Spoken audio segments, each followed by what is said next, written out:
Okay, welcome to week 6 video. I'm going to do something a little bit different this week. I know y'all are stressed out and working hard on everything that you're doing. So instead of doing a drawing for you this week, I had placed a quiz on here about the great Frank Lloyd Wright. Here is a page that I had sent to you about Frank Lloyd Wright. Most of the answers are on this page here. If you watch this video, I'll give you the questions. You can get done with this in a couple minutes. I'll give you the answers also. So the first question is, where was Frank Lloyd Wright born? Frank Lloyd Wright was born, if you go to this page, I don't know if you all know this trick, but let me show you. If you hit Control F, it will bring up a search bar onto your page. Right here, you can write in the word born, and it says right here, it'll highlight it. Frank Lloyd Wright was born in Richmond Center, Wisconsin. So the first answer is either Richland Center or Wisconsin, whichever one you want to put. He was born on June 8th, 1867. Where did he briefly attend college? Well, I can tell you, if he was born in Wisconsin, there's a good chance he went to college in Wisconsin. If you keep reading down on this, it says right here, University of Wisconsin, Department of Engineering. Okay, so the first two questions are in the first two paragraphs. Wright studied under which architect? I can tell you, it's also in this paragraph here. It says he was hired by the prestigious partnership of Alder and Sullivan, working directly under Lewis Sullivan for 6 years. So it will be Lewis Sullivan, the answer to that one. Which 1894 Illinois home was Wright's first major solo commission? That was actually the Winslow House. Right here, it says under early work, the William H. Winslow House was Wright's first independent commission. That was the first job that Frank Lloyd Wright did. What was the location for the proposed Mile High building? So if we go here and we type in Mile High Tower right here for Chicago. So it is in Chicago. That is the answer number 5. Number 6. What is known as Wright's primary architectural style?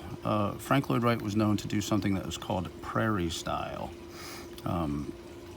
Prairie style was a style of architecture that is low, open structures, not very high.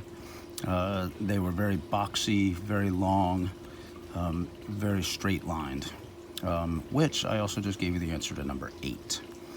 Number 7, where was Wright's Imperial Hotel located? The Imperial Hotel, let me go back here. Let me go into the search box. Go, bam. The Imperial Hotel was in Tokyo, Japan. There's the answer to that one. Which of Wright's buildings was completed only after his death? Frank Lloyd Wright designed the Guggenheim Museum in New York City. If you've ever been to New York City, it is one of the coolest buildings there. It's definitely worth taking a look at. On the screen here is one of his buildings from Pennsylvania. One of the most amazing things I've ever seen in my whole entire life. You can actually go through his buildings and take a look at them. So if you ever have the chance to see a Frank Lloyd Wright house, it is amazing. This one's called Falling Water. It actually has a waterfall go through the house and come out the other side. So quite amazing. But as I said before, you can see on here the straight lines, the long plans, everything's horizontal, everything's exactly how he thought it should be. Here is a drawing of one of his houses. This is the prairie style. So it looks literally like a prairie out in the wild. So, last question. Complete the sentence. There is no architecture without a blank. I just saw it here a second ago. Here we go. Philosophy. It says right here, there is no architecture without philosophy. So there are all 10 answers.